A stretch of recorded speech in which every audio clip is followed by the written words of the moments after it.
అధికారుల నిర్లక్ష్యానికి కొన్ని సందర్భాలలో బాధితులు రకరకాలుగా స్పందించారు. ఈ వీడియో లోతునకు న్యాయం జరగాలని జొన్నవరం రామకృష్ణారెడ్డి అనే వ్యక్తి దువ్వూరు ఎంఆర్ఓ ఆఫీస్కు తాళాలు వేయడం జరిగింది. సంబంధిత అధికారులు మరియు జిల్లా అంతర్గాలు దీనిపై స్పందించాలి. అర్జీదారుడు భూమి తగ్గించుకొని వారికి ఇచ్చి వారు దారి తీసుకోమని చెప్తున్నారు.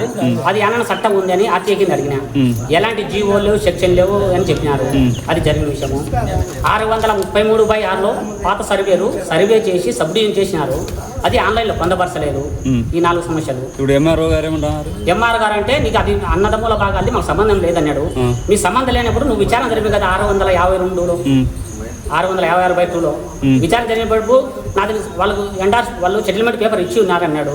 ఆ సెటిల్మెంట్ పేపర్ నాకు ఇవ్వచ్చు కదా, నన్ను కానీ విచారణ పిలిపేయాలి కదా, నన్ను విచారణ పిలిపారు. ఆ అర్జీకి నోటీసులు ఇవ్వలేదు, ఎండార్స్మెంట్ ఒకటి ఇచ్చినారు, పాత పోర్టల్ పెట్టి అప్లోడ్ చేసినారు. దూరు ఎంఆర్ఓ నన్ను బెదిరిస్తున్నాడు, ఈ పని నువ్వు చేసుకో లేకపోతే వాకిలు తీయకుంటే మేము కంప్లైంట్ ఇస్తాం పై అధికారులకని చెప్తున్నాడు. CCL 1100 కానీ ఫోన్ చేశాను, నేను ఎంఆర్ఓ ఆఫీసుకు బియ్యం తాళం వేస్తున్నాను, ఆ పని చేయడం లేదని చెప్పినాను.